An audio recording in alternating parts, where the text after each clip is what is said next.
Mesdames, Messieurs, chers sociétaires, je me présente. Je suis Sami Samout, je suis mandataire du conseil d'administration de la Maïf. Et au nom des équipes militantes et salariés de Belfort, je vous souhaite à toutes et à tous la bienvenue et je vous remercie très sincèrement d'avoir choisi de nous rejoindre ce soir dans cette magnifique maison des arts et loisirs de Sochaux pour cette conférence qui sera dédiée, vous le savez, à l'entraide en temps de crise. J'en profite également pour remercier notre partenaire tout au long de l'organisation de cet événement, qui est l'Université populaire de Belfort.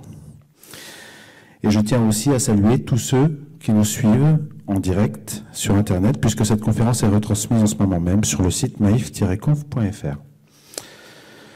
La mutuelle Maïf a toujours placé l'intérêt du collectif au centre de son métier, en poursuivant l'objectif d'optimiser sans cesse la relation avec ses sociétaires et de les servir au mieux et de leur porter une attention sincère.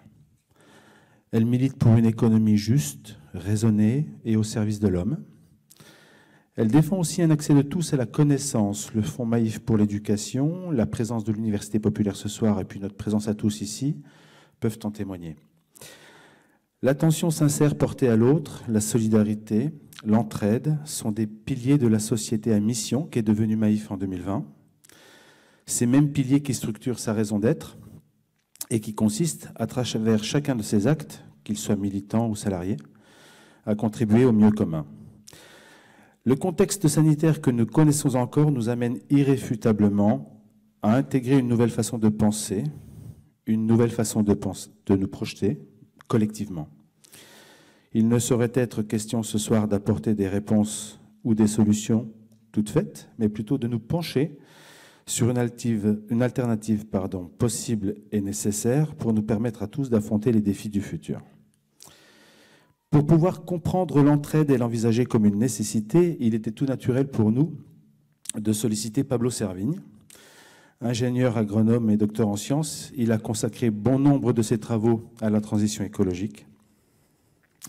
Et il est le créateur du concept de collapsologie qui consacre la théorie de l'effondrement des sociétés thermo-industrielles et ce qui pourrait leur succéder.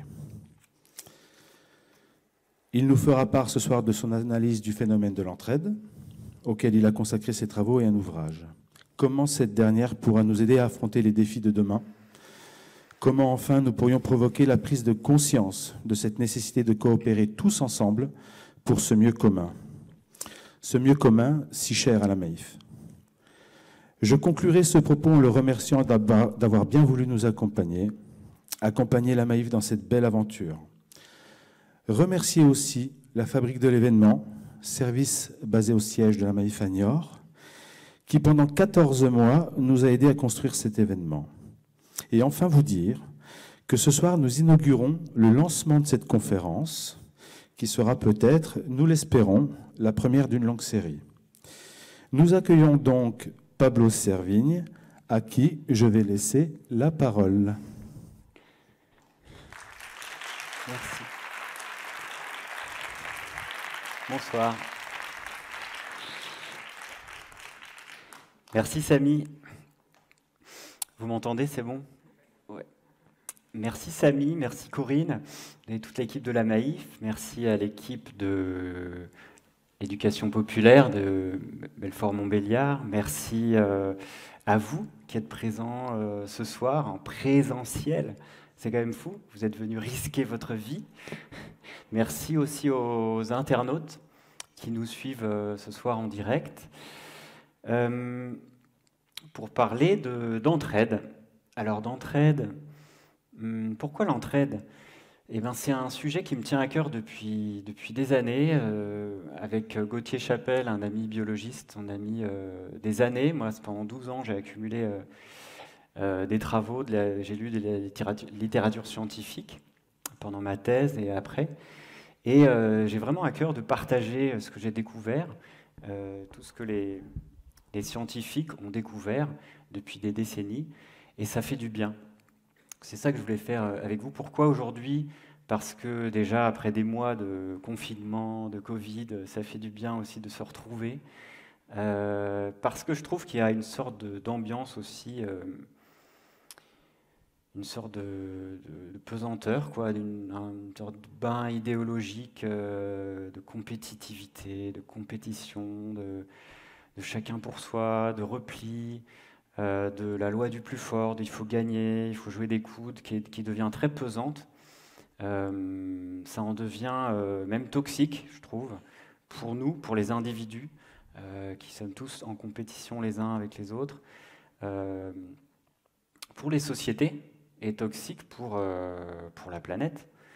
Voilà, donc l'idée, l'étincelle, disons, de ce soir, de cette série de conférences, c'est vraiment vous partager avec vous des outils, des déclics, comme j'aime le dire, pour voilà, penser le monde et imaginer l'avenir.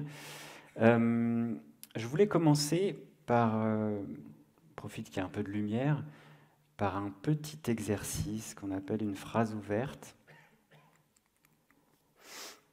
Alors pour ça, je vais vous demander, et vous aussi chez vous, les internautes, vous pouvez jouer, de vous mettre par paire, par deux, si possible avec quelqu'un que vous ne connaissez pas, si possible. Repérer une personne. Je vois qu'il y en a la moitié qui sont masqués et d'autres pas masqués, donc vérifier que c'est OK pour tout le monde. Et pendant 2 minutes, je vais dire un début de phrase. Et l'idée, c'est de continuer cette phrase avec la personne qui est à côté de vous, ou derrière vous, ou devant vous. Essayez de trouver par paire. Et 2 minutes pendant laquelle une personne va parler et l'autre va écouter. Et écouter attentivement, sans réagir, juste profondément écouter. Et puis après, on changera 2 minutes. Ça ne dure pas longtemps. Et je vais vous mettre la phrase à l'écran. C'est bon? Alors, la première personne qui va commencer à parler, c'est celle qui a les yeux les plus clairs. OK? Vous y êtes? Si vous êtes tout seul, c'est OK. Vous faites l'exercice tout seul, il n'y a pas de problème. Si vous n'avez rien à dire et la phrase ne vous inspire pas, bah, vous dites rien ou vous dites autre chose. Il n'y a pas de pression, vraiment, c'est OK. OK? On y va? Je vous ferai signe au bout de 2 minutes pour changer. Un moment où j'ai vraiment été touché par un acte d'entraide, c'est 3 petits points. OK? Un moment où j'ai vraiment été touché par un acte d'entraide, c'est... Allez-y.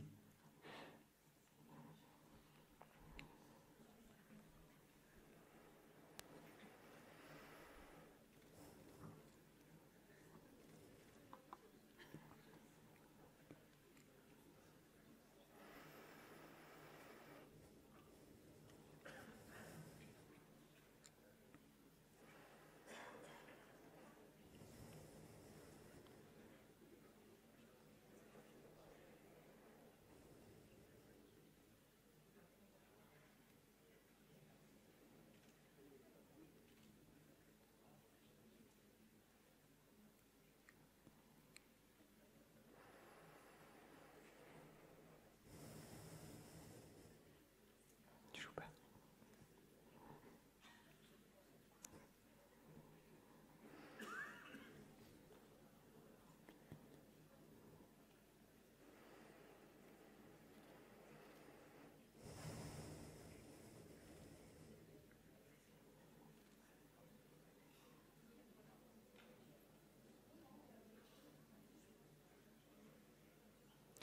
Ceux qui écoutent, écoutent attentivement sans réagir.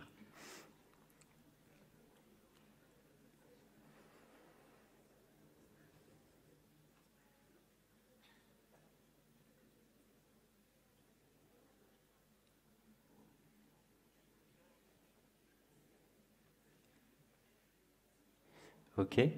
Prenez le temps de terminer votre phrase.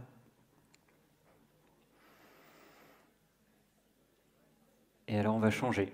Maintenant, pendant quelques instants, la personne qui parlait va écouter sans réagir. Et la personne qui écoutait va continuer cette phrase. À un moment où j'ai vraiment été touché par un acte d'entraide, c'est... Allez-y.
Ok. Merci. Prenez le temps de finir votre phrase.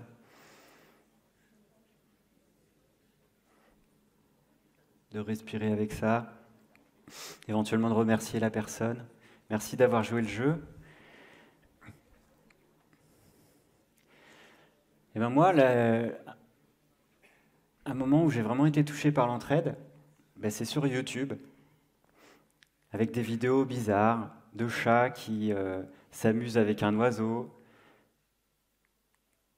de rencontres improbables ou d'amitié, un tigre, un ours. Des vidéos qui ont beaucoup de vues, on les like beaucoup, on trouve ça bizarre. Et je ne sais pas si vous connaissez cette histoire aussi, du gnou en Afrique de l'Est, qui se fait attraper par un crocodile.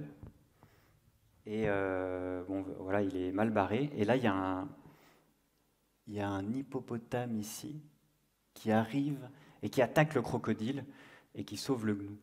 On fait waouh, c'est magnifique, c'est incroyable, on like, etc. Et moi, ce qui m'intéresse, c'est pourquoi on trouve ça incroyable. Pourquoi c'est fou? Parce que d'habitude, on s'imagine les espèces animales comme des cases qui doivent obéir à un certain comportement. Voilà, il y a une chaîne alimentaire, il y a les tigres qui mangent tels animaux, etc. Et puis quand ça rentre pas dans les cases, c'est bizarre. On s'imagine que dans cette nature, les plus rapides mangent les plus lents, les plus intelligents mangent les plus bêtes, les plus grands mangent les plus petits, etc. Et finalement, dans une sorte de loi de la jungle, que l'on assimile à la loi du plus fort, ou du plus malin, ou du plus rapide. Et dans cette évolution biologique, voilà, cette arène de gladiateurs, pour reprendre l'expression des inventeurs du libéralisme, par exemple Hobbes. Alors moi, il se trouve que j'ai bossé dans la jungle dans les débuts des années 2000, c'était en Guyane française, et j'étais chercheur éthologue, donc j'observais le comportement des fourmis. J'ai passé des mois là, effectivement dans la jungle, à observer des comportements de prédation, des comportements... Il y en a une qui a sauté. Ici, vous voyez une mouche qui se fait attraper par deux fourmis. Et donc aussi des comportements de coopération. Par exemple, les fourmis coopèrent pour chasser. Ici, vous voyez la fourmi que j'étudiais, une fourmi arboricole, qui se nourrit de petits nectaires extrafloraux sur la plante, qui sécrète un miella, enfin une sorte d'exudat sucré, et dont les fourmis se nourrissent. En échange, elles apportent de la protection à l'arbre. C'est-à-dire que n'importe quel insecte qui se pose, ici vous voyez un papillon, elle est attrapée tout de suite par les fourmis. Ici vous voyez le nid de fourmis en carton, fourmis arboricoles, si bien que les prédateurs de l'arbre, les herbivores, n'ont aucune chance de manger l'arbre. Et là, l'arbre se porte très bien. C'est un arbre qui a vraiment une sorte de succès évolutif et écologique impressionnant. Il est partout. Et donc il y a une association nourriture, voire même logement, contre protection. Et moi, j'observais beaucoup d'exemples en étant naturaliste, et Gauthier Chapelle, avec qui j'ai écrit le livre aussi, est naturaliste. Et pour nous, il y a beaucoup d'exemples. C'est ce qu'on va voir un peu ce soir, d'entraide, de mutualisme, de solidarité. Alors dans la jungle, finalement, il y a quoi? Est-ce qu'on est plutôt... qu'est-ce qui se passe et ça, c'était chez les insectes, mais qu'est-ce qui se passe chez les plantes, les champignons et les humains et les micro-organismes? Est-ce qu'on est plutôt dans le mythe de Hobbes, comme je disais tout à l'heure, de la guerre de tous contre tous, où la civilisation viendrait apporter de la coopération, nous civiliser? Ou est-ce qu'on est plutôt dans le mythe du bon sauvage de Rousseau, corrompu par la société? Eh bien, c'est ce que nous allons explorer ce soir. Le livre que nous avons écrit, L'entraide, l'autre loi de la jungle, c'est en 2017, fait une sorte d'exploration, de tour d'horizon interdisciplinaire de tout ce que les scientifiques ont découvert depuis près d'un siècle. Et ça nous a bouleversé, notre vision du monde. Par exemple, les fourmis, dont je vous citais tout à l'heure, en fait, les biologistes parlent même d'altruisme, sans connotation morale, pour des comportements de sacrifice, où l'individu qui fait ce comportement, par exemple une abeille qui pique un apiculteur, on en parlait hier, se sacrifie, elle laisse le dard et elle meurt pour le bien du groupe, pour la société. Alors ça, on qualifie ça en biologie d'altruisme. Comment ces phénomènes, ces comportements d'altruisme sont sélectionnés par l'évolution? Donc altruisme, c'est souvent, le plus souvent, au sein d'une même famille. Par exemple, les fourmis, les termites, les guêpes, etc. Ou les singes aussi. On parle plutôt de coopération en biologie, et il y en a des milliers d'exemples, pour désigner les actes, l'entraide au sein d'une espèce. Par exemple, ici, des pigeons, donc ils ne sont pas apparentés, ce n'est pas la même famille, mais c'est la même espèce. Là, ils s'associent pour mieux échapper aux prédateurs. Ça leur réussit bien d'être en groupe. Mais ça peut être des lionnes, par exemple, des lions qui s'associent pour chasser ensemble. Et puis, il y a des actes, des comportements d'entraide qu'on observe très fréquemment entre espèces différentes, voire entre règnes différents, entre animaux et plantes, avec les micro-organismes, vous d'ailleurs, nous, avec notre microbiote, les micro-organismes dans notre corps, etc. Ici, vous avez un exemple de pollinisation. Donc, nourriture en échange de transport de pollen, voire de graines, pour la dispersion des graines. Puisque les plantes ne bougent pas, elles ont besoin des animaux pour bouger. Donc ça, on ne parle pas de coopération, on parle plutôt de mutualisme. Le mutualisme, rien à voir avec les mouvements mutualistes, c'est en biologie l'interaction entre des espèces différentes. Il y a un très bel exemple aussi dans les migrations en Afrique de l'Est. Vous avez les gnous, les zèbres et les antilopes qui s'associent. Et les zèbres ont une très bonne vue. Ils détectent les prédateurs avant. Les gnous ont un très bon odorat. Les antilopes, une très bonne ouïe. Et à trois, c'est beaucoup plus sûr de naviguer ensemble. Et il peut y avoir aussi des phénomènes beaucoup plus marquants, disons profonds, au cours de l'évolution depuis des millions d'années. Par exemple, les fourmis se sont associées avec des pucerons. Ça implique beaucoup d'espèces, de fourmis et de pucerons. Et comme nous, avec les vaches, elles les élèvent. Elles ont inventé l'élevage des millions d'années avant nous. Et même l'agriculture, mais ça je vous passe les détails, il y a des fourmis agricultrices qui cultivent des champignons, qui font du terreau, etc. Mais là, l'élevage, c'est très intéressant parce que c'est le mauvais puceron. Les fourmis rassemblent les pucerons en troupeaux et avec les antennes, elles les chatouillent. Et les pucerons qui se nourrissent donc de la sève des plantes ressortent un petit miella de leur derrière qui est récolté par les fourmis, comme nous, le lait avec les vaches, quoi. Et dès qu'il y a des intempéries ou dès qu'il y a des prédateurs, comme par exemple les coccinelles, elles rentrent les troupeaux à l'abri et elles les ressortent quand il fait beau. Et dès qu'elles ont envie d'un peu de viande, comme nous avec les vaches, elles en mangent un ou plusieurs. Donc on a une coévolution. Les fourmis ont à manger et les pucerons de la protection et un certain succès évolutif. Vous reconnaissez les lichens. Les lichens, ça va encore plus loin que la coévolution. On a une fusion. Une lichen, c'est en fait une association entre algues et champignons. Les algues photosynthétisent, elles convertissent l'énergie solaire en sucre, ce que le champignon ne peut pas faire. Et en échange, le champignon, il lui offre la capacité de conquérir la terre et non plus de rester dans la mer, en évitant la dessiccation.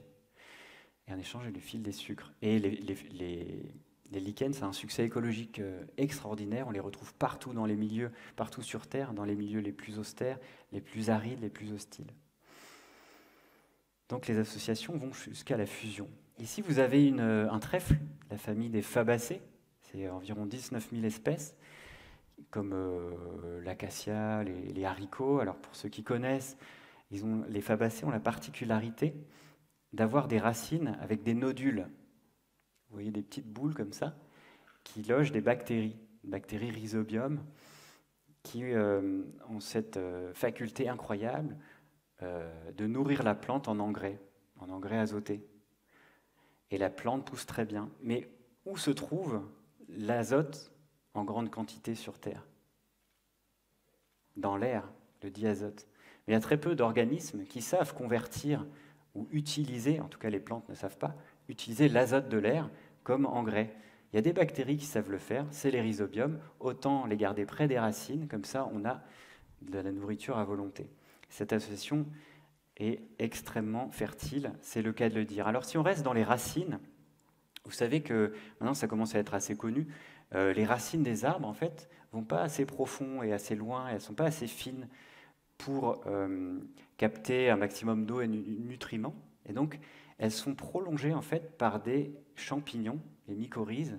Donc ce sont des champignons qui s'associent aux racines des plantes pour les faire pénétrer bien plus profond et capter beaucoup plus de nutriments et d'eau. Et en échange, le champignon, il se voit offrir des sucres par la plante qui, elle, photosynthétise. Cette association, elle est incroyable. C'est ça qui a vraiment fait le succès évolutif des arbres, des plantes en général, et la colonisation des plantes sur la Terre entière. Et on doit cette découverte à une Canadienne, Suzanne Simard, dans les années 90. Elle a découvert en fait que dans une forêt, en fait, les champignons, les mycorhizes, connectent tous les arbres entre eux par les racines et permet aux arbres de s'échanger des sucres, de s'échanger des nutriments. Elle a découvert ça en marquant radioactivement des sucres qu'elle a donnés à des arbres et en observant par la suite que cette radioactivité n'était pas toxique, mais se retrouvait dans les arbres voisins. Et elle a remarqué que les arbres les plus puissants, les plus robustes, qui avaient accès à la canopée, au soleil, en fait, transféraient des sucres vers les arbres les plus faibles, ceux qui étaient à l'ombre, ceux qui avaient du mal, ou les jeunes. Et ainsi, et elle aussi, pour prouver ça, en fait, elle a creusé des tranchées et empêché le rhizobium, sectionné les mycorhizes, pardon. Et elle a remarqué que les sucres ne passaient plus. Et en fait, les arbres, les champignons, cette symbiose, c'est juste l'invention de la sécurité sociale et des allocations familiales des millions d'années avant nous. Et plus fou encore, ces transferts se font d'une espèce à l'autre. Un épicéa peut transférer des sucres à un bouleau ou à un peuplier, etc. Et donc le champignon connecte tout le monde dans ce que Peter Wohlleben, dans La vie secrète des arbres, vous voyez, le best-seller, appelait le Wood Wide Web. Un Internet beaucoup plus complexe que notre Internet. Et chez les humains, alors, qu'est-ce qui se passe? Est-ce qu'on peut aussi renverser ces images d'Épinal? Alors là, je fais un petit clin d'œil à notre cher président. Est-ce que ça se passe comme chez les Amish? Est-ce qu'on sait coopérer? Oui, à l'évidence. Il y a beaucoup de mutualisme, beaucoup d'entraide, de comportements d'aide et d'entraide et d'altruisme. On sait aussi très bien se foutre sur la gueule, ça c'est sûr. Depuis la nuit des temps, on fait ça même de manière très très pro, parfois. Et alors, est-ce qu'on peut en tirer des règles? Qu'est-ce qu'on peut apprendre? Qu'est-ce que la science nous apprend, en fait, ces dernières années? Eh bien, qu'il y a toute une myriade de mécanismes de l'entraide humaine. C'est quelque chose de très complexe, de très multicolore, ce que je vous propose d'explorer maintenant. Voilà, l'entraide humaine, c'est d'abord ça. Moi, je ne sais pas ce que ça vous fait, mais on a tout de suite envie j'ai des jeunes enfants, de le prendre dans les bras on est ému. Donc, le cœur de l'entraide humaine, c'est d'abord cette capacité qu'on a, nous les humains, à l'empathie. Grâce à des neurones miroirs qu'on a, non seulement on voit ce que l'autre ressent, mais on ressent la même chose. Là, on ressent de la tristesse en voyant la tristesse. On peut ressentir de la joie, on peut se mettre à la place de l'autre. Ça, c'est fondamental. Alors, il y a d'autres espèces qui ont cette capacité, mais vous voyez comme c'est puissant de voir une image et d'arriver à se mettre à la place de l'autre. Même lorsqu'il s'agit de bouts de bois bien imbriqués, on ressent quelque chose. Vous voyez quelque chose, cette image aussi me fascine. Quelques coups de crayon, et vous avez peut-être, en tout cas, une émotion. On peut s'imaginer à la place de l'autre. Et ça, c'est le cœur de l'entraide, parce que, et ça existe aussi chez d'autres espèces, cette capacité de se mettre à la place de l'autre amène une mécanique très simple qui est la réciprocité. Ah, pardon. Et la réciprocité, c'est le fait de se rendre compte que l'autre vous prend en compte, vous imagine en tant qu'individu, et ça mène à une dynamique de... Une loi très simple, en fait, c'est la règle d'or. Fais aux autres ce que tu aimerais qu'ils te fassent. Ou en version négative, ne fais pas aux autres ce que tu n'aimerais pas qu'ils te fassent. En version agressive, c'est œil pour œil, dent pour dent. C'est très puissamment ancré en nous. Et d'autres animaux aussi. Seulement, aussi puissant que soit le lien de réciprocité, ça ne fait pas une société. Alors c'est le cœur de l'entraide humaine, et je pense qu'il faut qu'on s'attarde un instant dessus. Quand vous donnez quelque chose à quelqu'un, vous offrez un cadeau, vous faites un don, vous créez en l'autre une irrésistible envie de vous rendre quelque chose, de vous redonner un cadeau. C'est ce que les sociologues appellent, les anthropologues, donner, recevoir et rendre. Le don, selon Marcel Mauss, l'anthropologue, donner, recevoir et rendre. Par exemple, vous faites un cadeau à un collègue de bureau, ou vous recevez un cadeau. Un collègue de bureau vous fait un cadeau, waouh, je ne m'y attendais pas. Vous allez vouloir lui faire une surprise, peut-être pour son anniversaire, ou s'intéresser à lui. Et ce contre-don, il va se faire décaler dans le temps. Il serait inimaginable qu'à la minute où vous recevez le cadeau, vous courez vite au supermarché et vous lui rendez quelque chose. Ça ne se fait pas. Il y a un décalage dans le temps. Et ce cadeau, en fait, il sera bien calibré. Ça ne sera pas un énorme, je sais pas, un voyage aux Bahamas, et ça ne sera pas non plus un petit porte-clés. Il faut que ça soit bien... C'est très fin, ce calibrage. Et ce délai dans le temps, cette dette, on pourrait dire, même si c'est un mot un peu moche, c'est ça qui crée le lien social. Parce qu'en fait, quand vous allez réoffrir un cadeau à votre tour, il va avoir envie aussi de vous rendre. Ça marche très bien entre deux personnes. Est-ce que ça peut marcher au niveau social? Est-ce que ça peut fonder une société? On va voir que oui. Comment? Alors les scientifiques sont amusés à créer des jeux et à faire participer des gens. Un des plus connus, c'est le jeu du bien public. Est-ce que vous voyez l'écran ici? Ouais. Le jeu du bien public, vous avez des participants là qui ont chacun un petit pécule d'argent. On va dire les chercheurs leur donnent 20 €, exemple, et ils peuvent contribuer à un bien commun, un pot commun, ou ne pas contribuer. Si à chaque tour, voilà, vous voyez, il y en a 3 qui ont contribué et 2 qui ont gardé leur mise. Les chercheurs doublent la mise du pot commun et redistribuent le pot commun, le bien public, on va dire, à tout le monde de manière équitable. Si bien qu'à la fin d'un premier tour, il y a des gens qui se retrouvent plus riches que d'autres. Qui ça? Ceux qui n'ont pas participé, les plus égoïstes, se retrouvent plus riches. Imaginez lui là, ou elle. Et il regarde l'autre, il dit mais lui il n'a pas contribué, il est plus riche. C'est pas juste. Au prochain tour, je ne vais pas contribuer alors. Moi je fais défaut, mais j'arrête. Moi qui au premier tour ai bien voulu participer au bien commun, là ça commence à m'énerver ce jeu. Et pourtant, si personne ne contribue, il n'y a plus rien au centre et il n'y a plus d'enrichissement. Tout le monde devient plus riche si tout le monde contribue au bien commun. On est d'accord? Vous voyez le jeu un peu délicat. Ils sont sadiques, les chercheurs. Et donc, ils mettent des caméras, ils font bouger les paramètres. Est-ce que les gens se connaissent ou ne se connaissent pas? Imaginez-vous, on vous met autour d'une table avec 10 personnes que vous ne connaissez pas. Et vous pouvez voir qui a misé et qui n'a pas misé. D'ailleurs, tiens, je vais faire un petit jeu. Qui, parmi vous, au premier tour, mise sur le bien commun? Levez la main.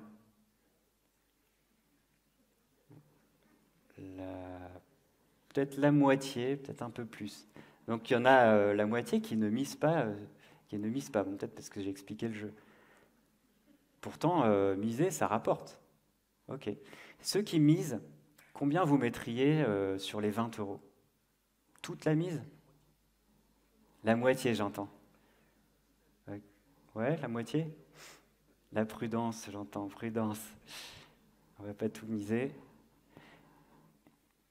Eh bien, il y a un graphique ici qui montre que, et ça c'est à peu près partout dans le monde, et c'est très, comment dire, c'est une expérience qui a été faite des milliers de fois partout avec plein de paramètres. Vous voyez ici les contributions sur les 20 euros, les gens mettent en moyenne la moitié. Spontanément, même si c'est des inconnus, on mise quand même spontanément, disons au premier coup, sur le bien commun. Et après, comme je vous disais, bah, ça peut se dégrader et le niveau de coopération diminue. Et ça se retrouve aussi partout. C'est-à-dire qu'à un moment, on se rend compte qu'il y a un truc qui ne va pas, pourquoi lui, il ne joue pas, moi je ne joue plus, etc. Et donc ça diminue. Et à votre avis, comment est-ce qu'on pourrait faire participer les gens? Si vous étiez chercheur, quel mécanisme, quelles règles vous mettriez en place dans le jeu pour que les niveaux de coopération augmentent? Peut-être qu'il y en a qui ont déjà lu le livre, ou qui sont chercheurs en économie expérimentale. Laissez les autres répondre.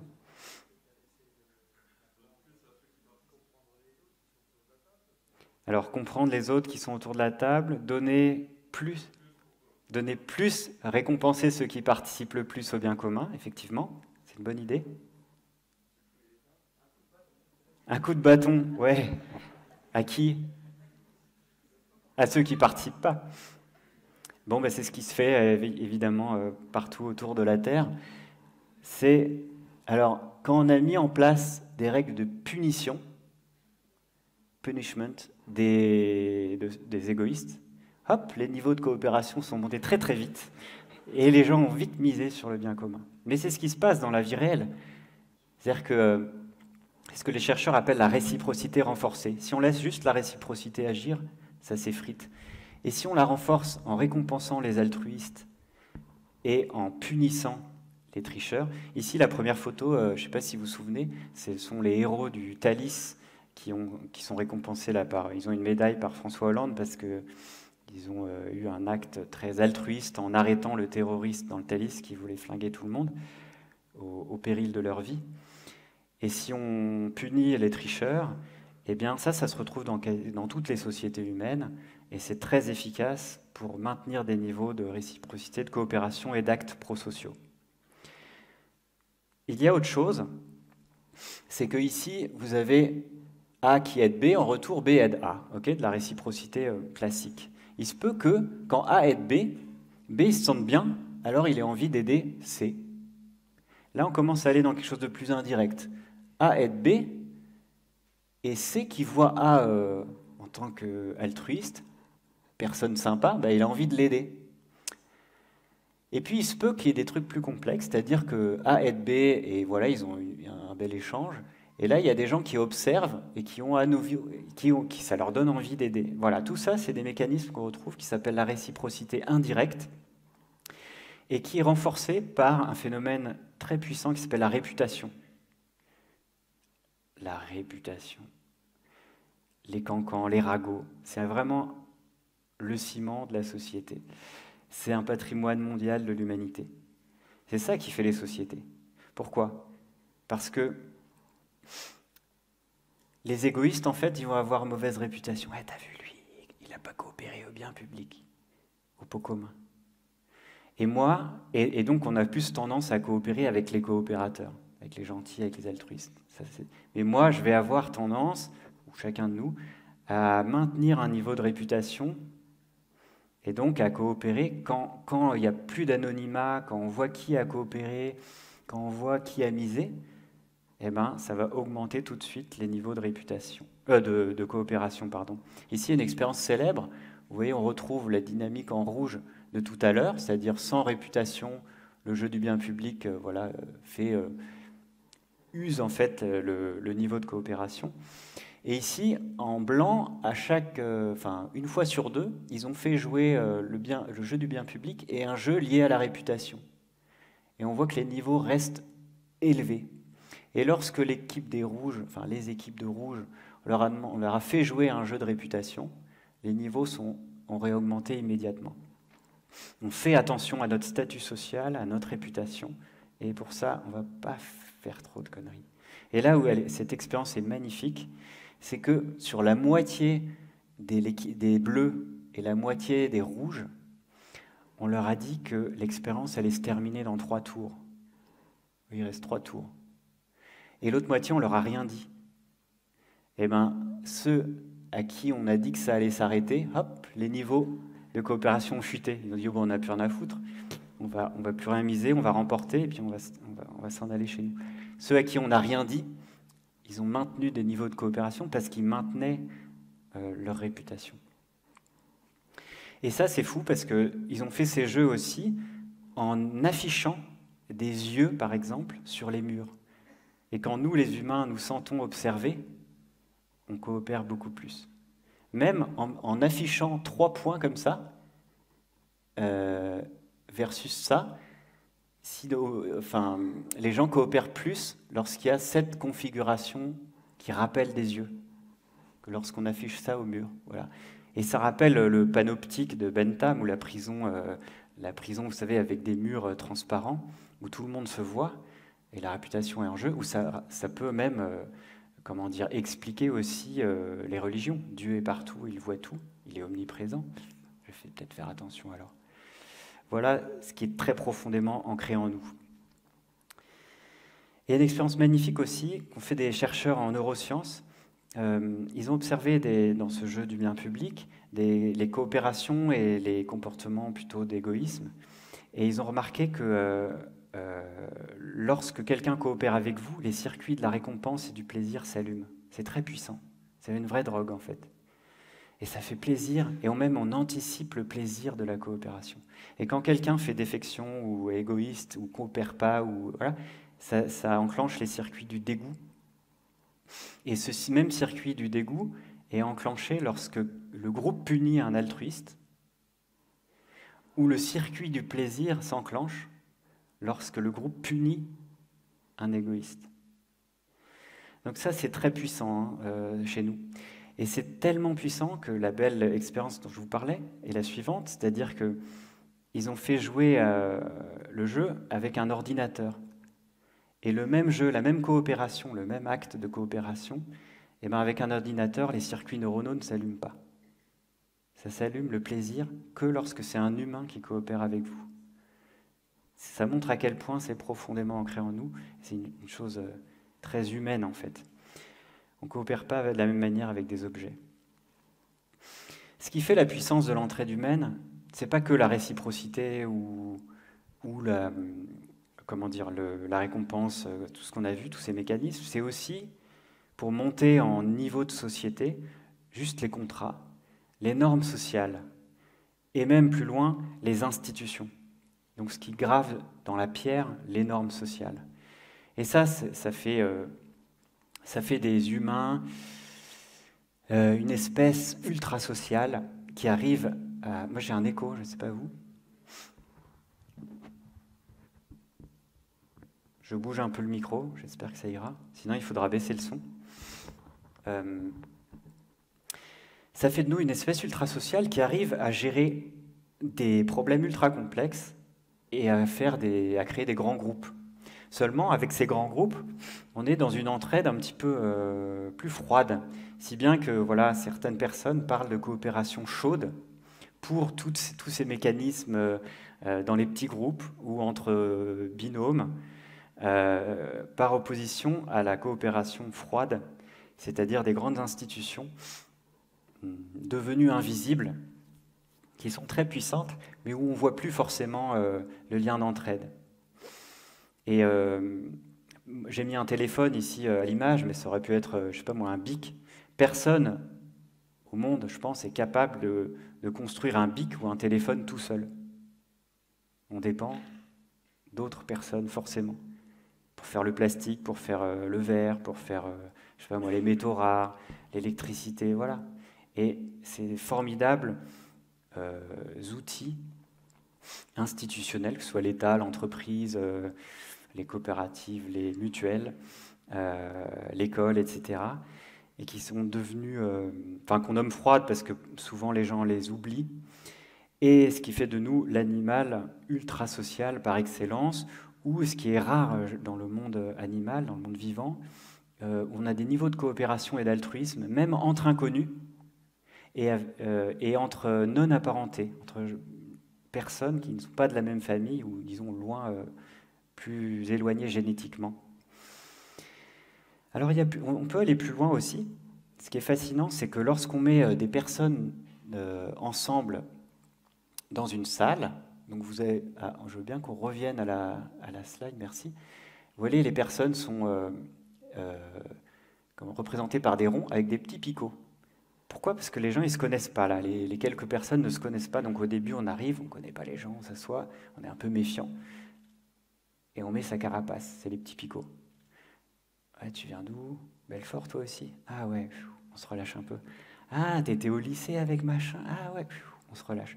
Et imaginons que ces personnes, eh ben, ils ont pour but, je sais pas, de créer une association ou je sais pas moi, un syndicat d'immeubles. Et finalement, ils vont créer des règles du groupe, ils vont apprendre à se connaître, ils vont se détendre, ils vont relâcher leur petite carapace, et toute l'énergie qu'ils mettaient à se protéger, à se méfier, et à finalement être en compétition les uns les autres, ils vont le donner au groupe. Et le groupe, il y a une membrane du groupe qui va se dessiner, qui va se constituer, hein, les règles, le gardien des règles, qui fait partie du groupe, qui ne fait pas partie du groupe, ok, ça c'est la membrane du groupe, poreuse évidemment, qui rentre, qui sort. Et les groupes dont toute l'énergie est consacrée au groupe vont être beaucoup plus finalement puissants qu'une somme d'individus qui se méfient les uns des autres. Quelles sont les règles? Alors j'en ai mis 3, mais les ingrédients plutôt. Il y a 3 ingrédients pour cette recette magique de l'entraide. Lorsque les individus se mettent ensemble et forment un groupe, il y a une recette et 3 ingrédients absolument nécessaires pour que la mayonnaise prenne. Le premier, c'est le sentiment de sécurité. Les personnes du groupe doivent se sentir bien à l'aise. C'est-à-dire, sentiment de sécurité, j'entends être OK avec les règles, que tous respectent les règles, qu'une personne qui rentre, on sait si elle fait partie ou pas du groupe. Imaginons, je ne sais pas moi, on est dans justement un syndicat d'immeubles, ils font des réunions et tout, ils se connaissent. Et puis tout à coup, il y a au milieu de la réunion quelqu'un qui débarque, un inconnu, il s'assoit, puis il dit rien. Et tout le monde va être un peu gêné, il y aura un froid. C'est qui lui? Vous le connaissez? Et là, le sentiment de sécurité, voilà, c'est ça la sécurité. Qui fait partie du groupe? Qui ne fait pas partie du groupe? Quelles sont les règles, etc. Il y a un sentiment absolument nécessaire, c'est l'égalité, sentiment d'équité. Ou à l'envers, si des membres du groupe ressentent un sentiment d'injustice, alors là, c'est foutu. Vous allez avoir des retraits. Ça marche aussi chez les singes. Il y a eu pas mal d'expériences là-dessus, où les expérimentateurs, par exemple, faisaient faire quelque chose à un singe, et ils donnaient une récompense, et ils donnaient une plus grosse récompense, une plus grosse banane au singe voisin qui n'avait rien fait. Et le premier singe qui avait bien répondu à l'expérimentateur, il voyait ça, mais il pétait un câble.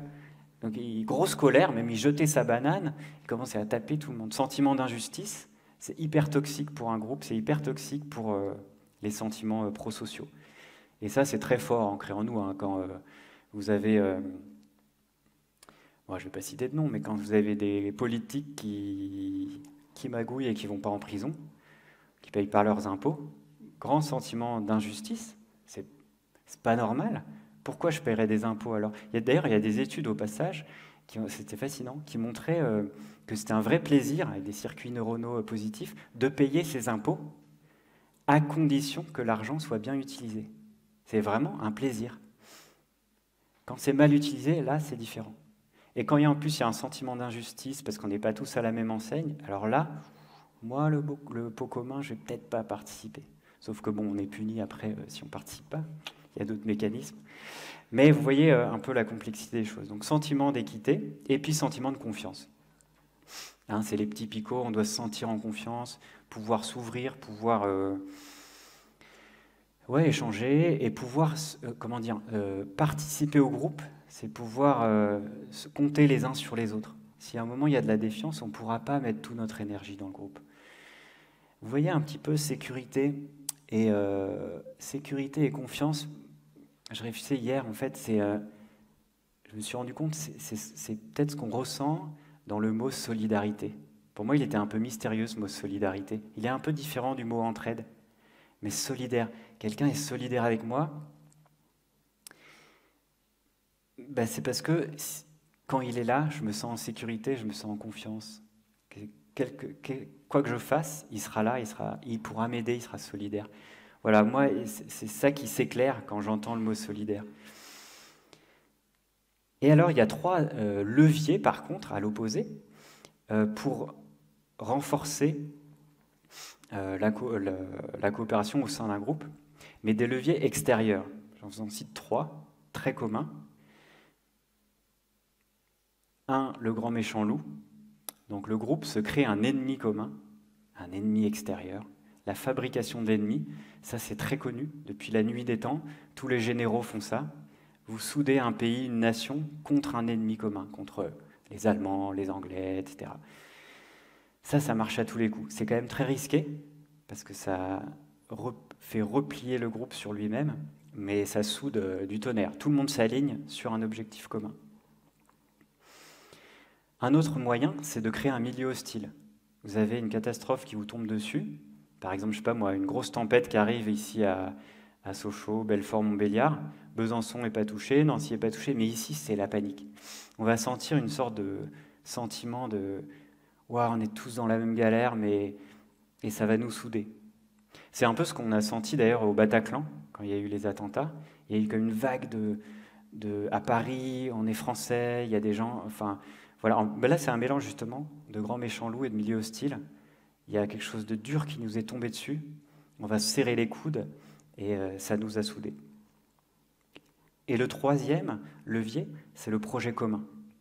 Mais ça, c'est délicat. C'est pas juste un projet un peu flou. Il faut que le projet, ça a été montré, soit très précis et mesurable et quantifiable. Voilà, ce qui n'est pas toujours le cas. Si c'est on va changer le monde, ça va être délicat. Si c'est on va sortir du capitalisme, c'est un beau projet, mais c'est compliqué. Il faut que ça soit plus précis, pour que, en tout cas, ça soude les groupes. Et finalement, nous, les humains, sommes un primate. Comme dit le psychologue Jonathan Haidt, un Américain que j'aime beaucoup, il dit on est à 80% chimpanzés. Chimpanzés, pourquoi? Parce qu'on répond à quasiment tous, les mécanismes dont je vous ai parlé, réputation, réciprocité renforcée, tout ça. Les chimpanzés, les grands primates les ont aussi. Et dans la plupart du temps, dans notre vie, voilà, on réagit comme ça, et ce qui marche bien. Mais nous, les humains, on a aussi cette capacité de devenir des abeilles, parfois. Lorsque le groupe, la membrane, devient trop forte, on rentre en transe. Lorsque le récit de la membrane nous excite tellement que les individus passent après le groupe. Et là, il y a une transe, on devient abeille au point de se sacrifier pour le groupe. C'est ce qui a fait les grandes aventures humaines, les magnifiques je sais pas moi, monuments, pyramides, les magnifiques aventures humaines, mais c'est à double tranchant, parce que c'est ça qu'utilisent par exemple les fascismes pour soulever les foules et pour souder les groupes. Donc c'est une transe, voilà, une transe, ça peut être religieux, ça peut être politique, ça peut être chamanique, c'est quelque chose qui nous arrive avec la particularité que c'est réversible. On passe en mode abeille chimpanzé et on peut sortir aussi, à la différence des fourmis par exemple, qui il y a quelques millions d'années ont atteint le stade du superorganisme, donc une colonie de fourmis, seulement avec un point d'irréversibilité. Là je passe au niveau du temps long de l'évolution. Les colonies sont devenues des superorganismes avec des individus stériles comme nous. On a des cellules du bras, de la jambe, du foie qui ne peuvent pas se reproduire toutes seules. On a des organes sexuels. Et ben la fourmilière aussi. Elle a une reine qui est responsable de la reproduction, lapsus, et des ouvrières stériles qui ne peuvent pas se reproduire. Donc en fait, il faut comparer un corps humain avec une colonie de fourmis, un superorganisme. Nous, notre corps, c'est un superorganisme de cellules. Et d'ailleurs, si une cellule se rebelle et veut plus participer au superorganisme, on appelle ça un cancer. Ça tue d'ailleurs l'organisme. Donc ça, c'est quelque chose qui a été identifié et dont Darwin a eu l'intuition. Il se demandait en fait pourquoi il y a des fourmis altruistes, alors qu'elles sont stériles. C'est pas logique d'un point de vue évolutif. Dans cette course, struggle for life, cette course de la vie, c'est absurde, c'était comme un caillou dans la chaussure de sa théorie. Et il a eu cette intuition, en fait, c'est les groupes de fourmis en l'occurrence, mais d'autres, les plus coopératifs qui sont sélectionnés par l'évolution. C'est plus les individus, ce sont les groupes, ce qu'on appelle la sélection de groupe. Il y en a un autre, un géographe qui s'appelle Kropotkin, qui a vécu un petit peu après Darwin, qui a beaucoup aimé les travaux de Darwin. C'est un grand géographe et aussi un grand anarchiste, pilier des théories anarchistes. Et il a été en Sibérie, en expédition, observer la sélection naturelle en milieu naturel, quoi. Et ce qu'il a observé après toutes ces années, c'est que ceux qui survivent, ce n'est pas forcément les plus forts, c'est surtout ceux qui coopèrent le plus, les plus coopératifs. Il est revenu à Londres, il était exilé à Londres, et il a écrit un livre qui s'appelle Mutual Aid, qui a été traduit par un de ses amis, le grand géographe et aussi anarchiste, Élisée Reclus, en France, qui l'a traduit par le mot par entraide. Et c'est lui, Élisée Reclus, qui a offert ce mot à la langue française, entraide. C'était en 1906. La traduction. Et nous, par notre livre, modestement, ce qu'on voulait, c'est actualiser ce magnifique livre que Kropotkin a écrit, L'entraide, un facteur de l'évolution. J'ai toujours l'écho. Je ne sais pas si on peut peut-être baisser un peu le son. Ouais. Et j'espère que ça ne vous gêne pas trop. Alors finalement, si on fait un petit bilan là, dans notre jungle, qu'est-ce qu'on a? Eh bien, on a déjà l'entraide, ou les différentes manières de s'entraider, de s'associer, partout. Et ça implique tous les êtres vivants sur Terre, depuis la nuit des temps, depuis 4 milliards d'années, presque 4 milliards d'années. Tous les individus sur Terre sont impliqués dans des relations d'association, des relations d'aide mutuelle. Des bactéries aux champignons, aux plantes, aux animaux, aux humains. Et de différentes manières. C'est ce qu'on a appelé avec Gauthier la symbiodiversité, la diversité des formes d'association. C'est multicolore, il y en a partout, avec des différents degrés de fusion, de réversibilité, de symbiose, ou juste d'entraide ponctuelle. Et un grand principe aussi, c'est que les plus coopératifs survivent mieux. Et là, on voit s'esquisser non pas un fait divers d'une vidéo YouTube, qu'on peut liker, waouh, c'est mortel. Non, c'est un principe du vivant. C'est quelque chose qui nous structure, qui nous fonde, et qui sort en plus facilement de nous, les êtres humains, qui est profondément câblé en nous. Vous voyez ici un petit... ah non, vous ne voyez pas. Il y a un petit vide, parce qu'il y a un dernier tiret que je voulais vous présenter, mais on va faire un petit détour avant, par le Montana, où il y a un climat qui ressemble fort au climat des Alpes, d'ici, un climat alpin, et des botanistes, des écologues botanistes, ont remarqué que en bas de la vallée, là où il fait bon vivre, où il y a des nutriments, il fait chaud, il y a des pins et des sapins qui cohabitent. Et ce qu'ils ont remarqué, c'est que lorsque les pins meurent, les sapins se portent mieux. Alors ils en ont déduit, ils cohabitent certes, mais en fait en compétition. Ils se gênent les uns les autres. Quand il y en a un qui meurt, l'autre se porte mieux. Seulement, ils ont aussi observé qu'en haut, dans les milieux un peu plus hostiles ou arides, où il y a moins de nutriments, où il fait plus froid, il fait plus sec, les deux espèces cohabitent. Seulement quand le pin meurt, le sapin se porte moins bien. Ce sont les mêmes espèces, mais dans un milieu différent, ils ont une relation différente. Elles sont plus en coopération qu'en compétition quand le milieu est hostile. Et ça, on le retrouve dans beaucoup d'endroits sur Terre, avec beaucoup d'espèces. Et il y a un exemple que j'adore, c'est sur les levures. Donc les microbiologistes, ils ont fait 2 souches de levures, on va dire les levures A et B. Les levures A, c'est des mutants qui ont besoin d'une protéine, on va l'appeler la protéine A, pour survivre. Donc on les élève dans une solution en mettant la protéine A, Et donc elles ont à manger et elles vivent. Pareil pour la B, dans une solution avec la protéine B. Okay, donc ils ont mélangé les deux. Donc on a un récipient, une solution avec les protéines A et B, vous suivez, et les 2 souches de levure, A et B. Eh bien, ce qu'ont remarqué les chercheurs, c'est quand on met beaucoup de protéines, quand le milieu est riche et abondant, les 2 souches entrent en compétition, et il y en a toujours une qui finit par détruire l'autre, et par rester toute seule. Puis les chercheurs ont appauvri le milieu en protéines. Ils ont remarqué que là, elles arrêtaient les compétitions. Quand on appauvrissait encore, elles s'entraidaient, c'est-à-dire qu'il y en a une qui arrivait à produire la protéine de l'autre pour survivre. Et quand ils ont appauvri encore, ils ont remarqué une sorte de symbiose, c'est-à-dire que l'une ne pouvait plus survivre sans l'autre. Elle avait besoin de l'autre pour vivre. Et enfin, quand ils ont enlevé les protéines, enfin vraiment appauvri, les 2 sont mortes.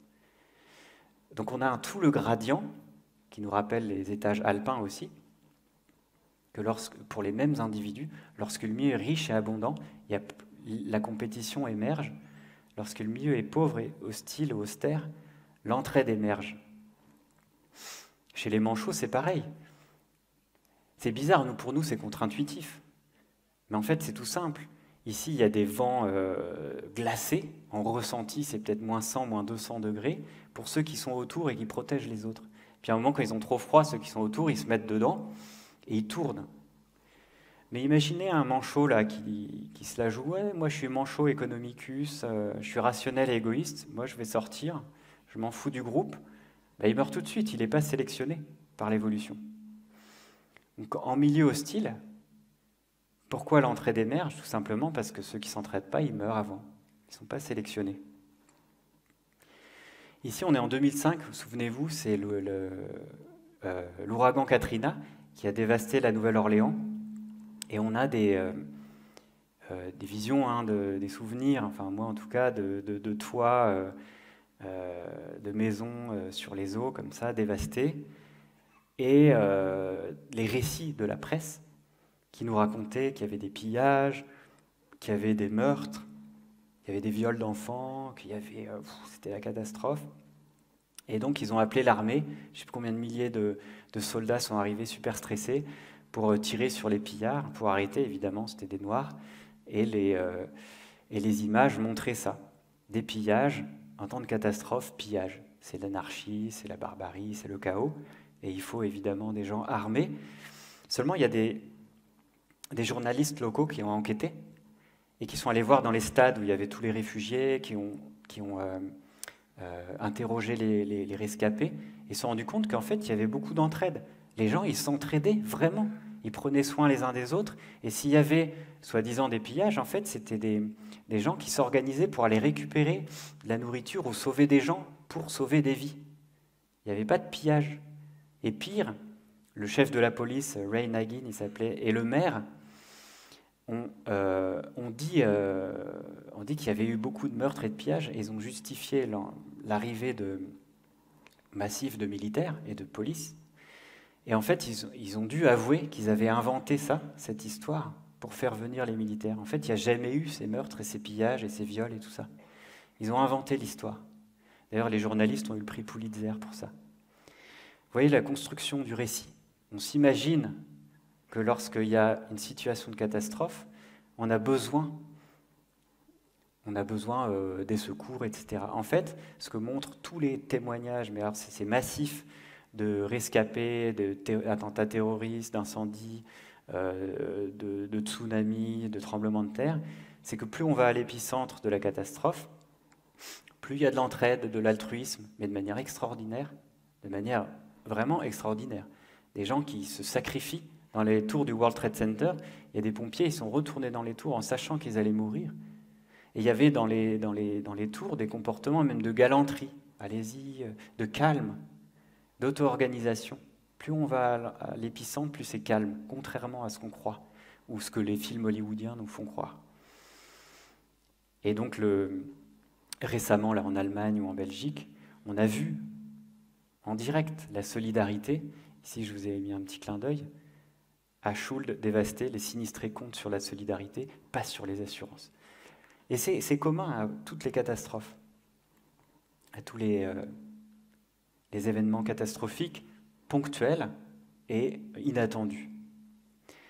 Alors, il y a un psychologue, un évolutionniste et un mathématicien à Harvard qui ont refait le jeu du bien public. Et vous voyez, on retombe sur un petit peu les mêmes résultats, environ la moitié des contributions coopératives, voilà. Et ils ont eu l'idée de presser les gens à répondre. Allez vite, vite, vite, misez, misez, vous avez 2 minutes. Et les gens stressés, à votre avis, ils ont misé plus ou moins? Plus. Quand ils sont stressés en mode instinctif, les gens misent plus sur le bien commun. Et inversement, quand les chercheurs leur ont demandé de réfléchir, prenez votre temps, eh bien les gens ont moins contribué. Et ça, on retrouve dans plusieurs expériences. Ils ont refait ce jeu-là en disant que, en stressant les gens et en leur disant après vous allez parler devant 800 personnes. Les gens étaient super stressés et ils ont joué au bien public de manière ultra coopérative parce qu'ils étaient hyper stressés. Mais ça arrive aussi en situation de non-stress. Attendez. Oui, c'est ça.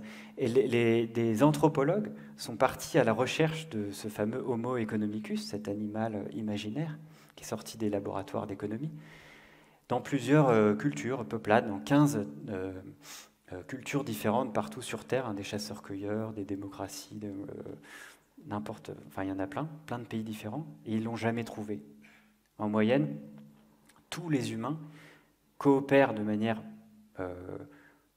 plus forte que les modèles rationnels et égoïstes de l'Homo economicus, qui en fait n'existent pas. C'est une chimère théorique, c'est un modèle. Alors, voilà notre quatrième pour le petit bilan, quatrième point. Un milieu hostile fait émerger l'entraide. Waouh! Mais ça, c'est contre-intuitif. Pourquoi? Parce qu'on s'imagine, nous, dans notre culture, enfin occidentale, libérale, que s'il y avait des pénuries qui arrivent, on va tous se taper dessus pour la dernière goutte de pétrole, pour le dernier pot de Nutella, etc. Et on voit ces images aussi, dans les soldes, le Black Friday, etc. Et c'est notre culture, parce que finalement, ce qui est dangereux, ça n'est pas les pénuries.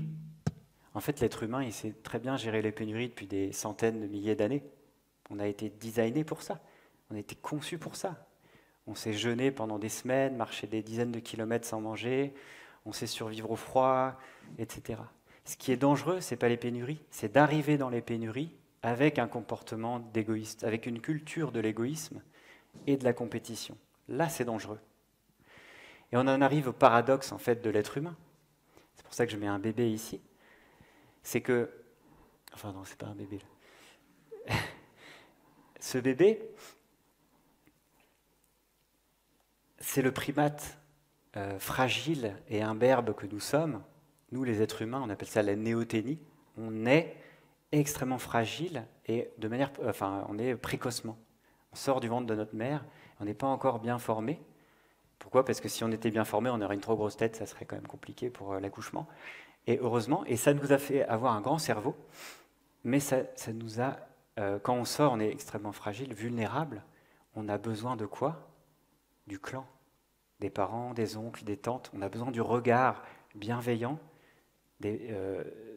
d'autres humains qui s'occupent de nous. Sinon, on est juste mort, quoi. On se fait bouffer par n'importe quel prédateur. On a besoin du clan. Et c'est ça l'empathie, la réciprocité, la bienveillance, la socialité. C'est par notre extrême vulnérabilité, et c'est le paradoxe, que nous sommes devenus si sociaux, si ultra-sociaux, c'est-à-dire si puissants. Notre puissance, on la tire de notre vulnérabilité extrême. Le petit singe immature et imberbe. Et c'est ce sentiment profond d'interdépendance, ce sentiment qu'on fait partie de plusieurs membranes, la famille, le clan, le village, je sais pas moi, le département, le club de foot, le club de philatélie, la région, peut-être la ville, les humains, enfin la France, l'Europe, les humains. Les vivants, fait partie des vivants, c'est aussi une membrane. Et c'est ce sentiment d'interdépendance radicale que l'on touche en qui est très puissant, et en même temps, quand on touche, en se rendant compte de notre extrême fragilité.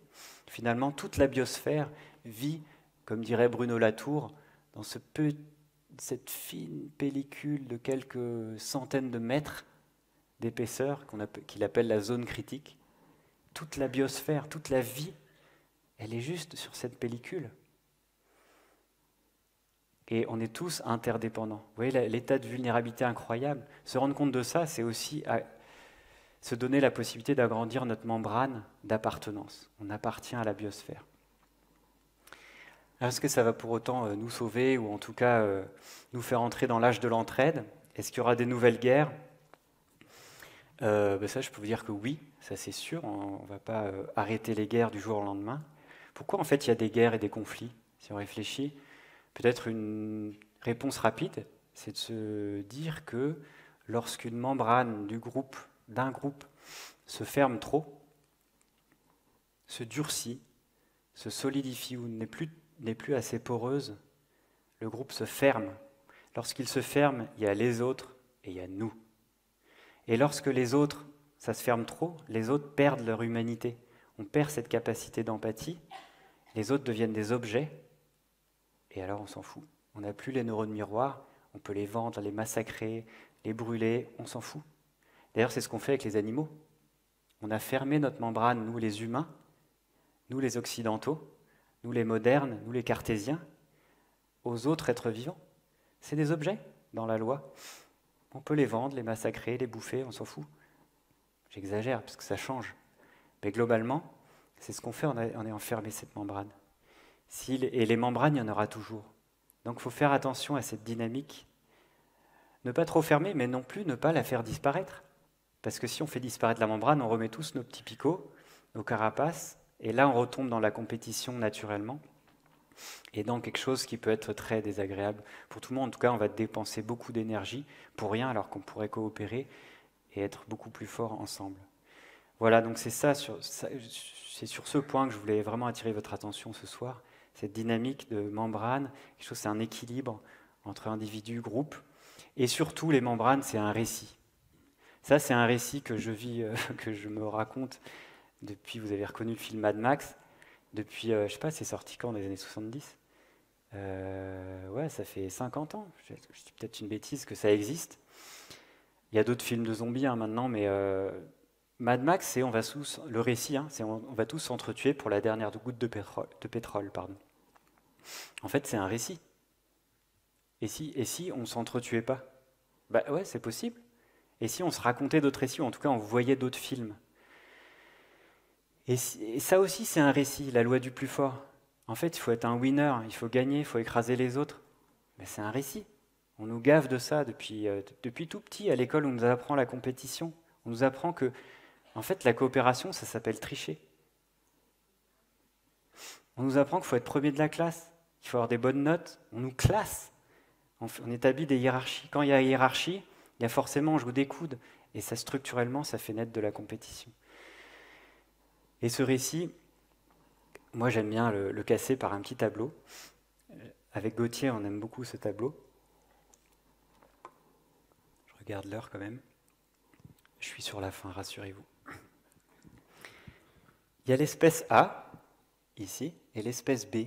Okay, c'est deux espèces différentes qui entrent en relation. Lorsque, de cette relation, les deux espèces s'en trouvent gagnantes. Lorsqu'il y a un bénéfice mutuel. On l'a vu aujourd'hui, comment ça s'appelle? Ouais, l'entraide, mais entre deux espèces, mutualisme. Ouais, coopération, symbiose, il y a entraide.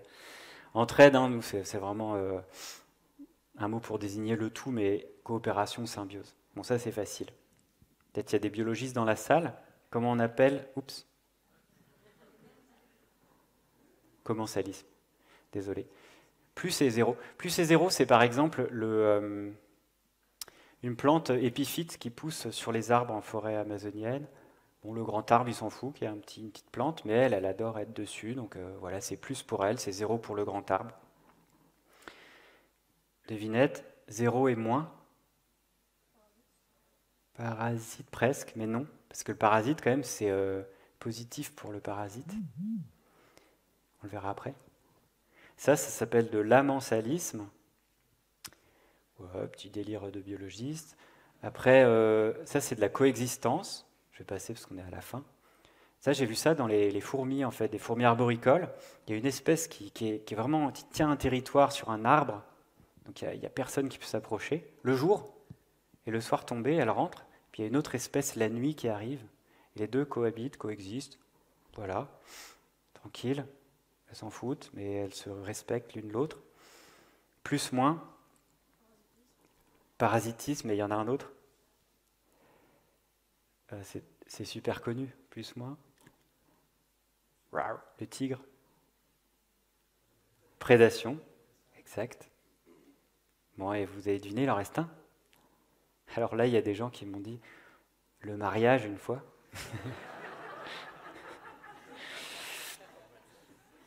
Il y en a qui m'ont dit le capitalisme. Vous l'avez? La compétition. En fait, la compétition existe dans la nature, surtout pour les questions de territoire et de reproduction. Et c'est nécessaire. Non, ça c'est chez moi. On sort la colère. La colère, ça sert à dire non. Ça c'est chez moi, paf. Mais les animaux, ils ont compris, c'est hyper stressant. Adrénaline, cortisol. On est fait pour... La peur, c'est en nous. Ça nous structure et ça fait partie de nous. Ça fait partie des animaux. La peur, l'agression. Mais on le vit que un petit moment. On est fait pour le vivre peu de temps. Si on le vit longtemps, ça nous détruit. Ulcères, cancer, crise cardiaque. Le cortisol, c'est vraiment toxique à long terme sur notre organisme. Les animaux, ils le savent.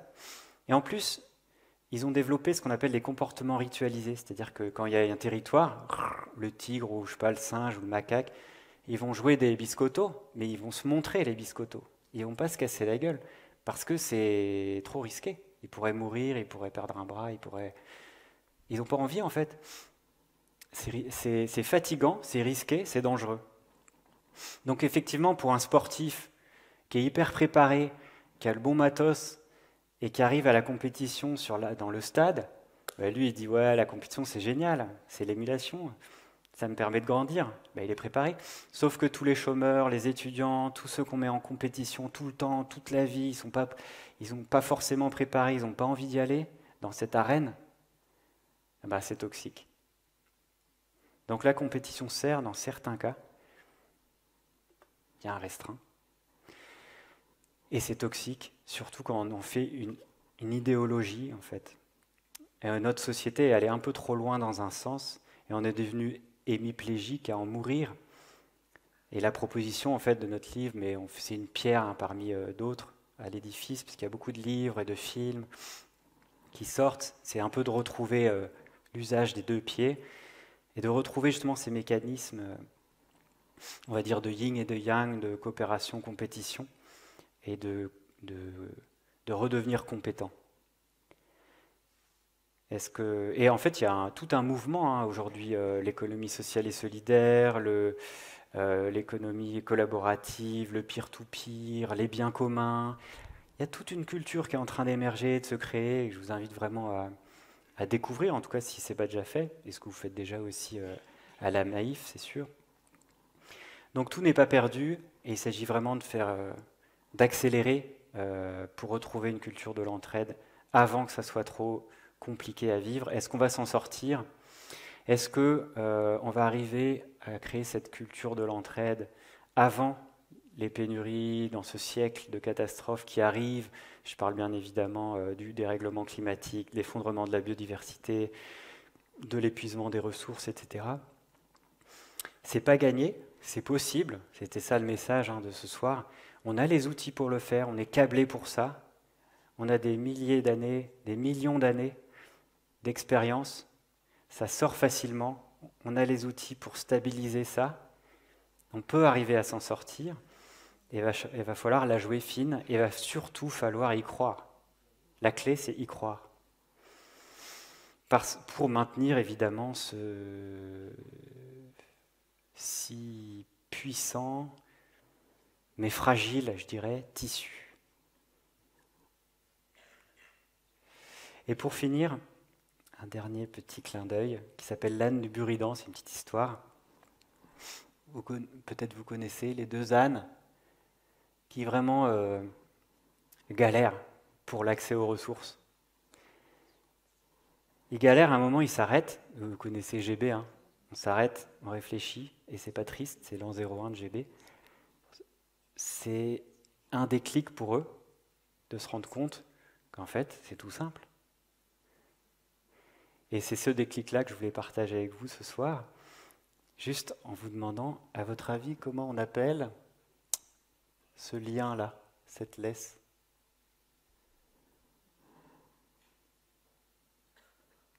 Un lien qui libère.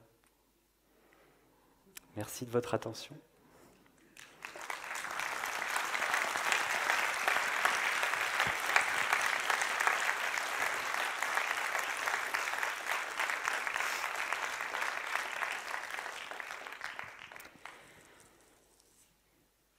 Alors on va passer aux questions. Peut-être on peut prendre un petit temps pour... Il y avait beaucoup ce soir. Pour un petit temps pour digérer. Si vous avez des réactions, des questions, il y a deux micros qui circulent dans la salle. Ça peut être juste un témoignage. Il y a les internautes, si l'informatique marche, qui auront aussi des questions.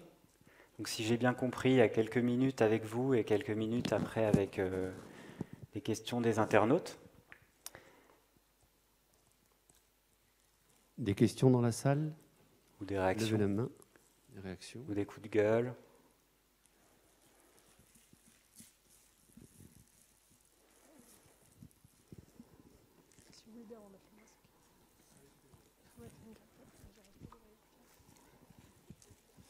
Bonsoir, merci pour cet exposé.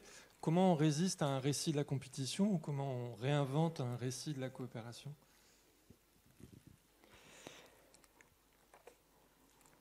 Est-ce qu'il y a d'autres questions sur le même thème? On peut regrouper éventuellement. Sinon, je peux répondre. En fait, moi, j'ai plutôt tendance à répondre, à remettre une conférence sur la conférence. J'ai essayé d'être super concis. Donc, désolé si c'est frustrant, mais comme ça, on peut un peu passer la parole et discuter.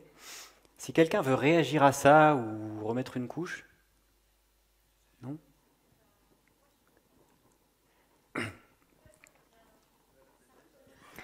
Donc, ta question, c'est comment recréer, parce qu'il y a quelqu'un qui demandait à répéter la question, comment on recrée un récit...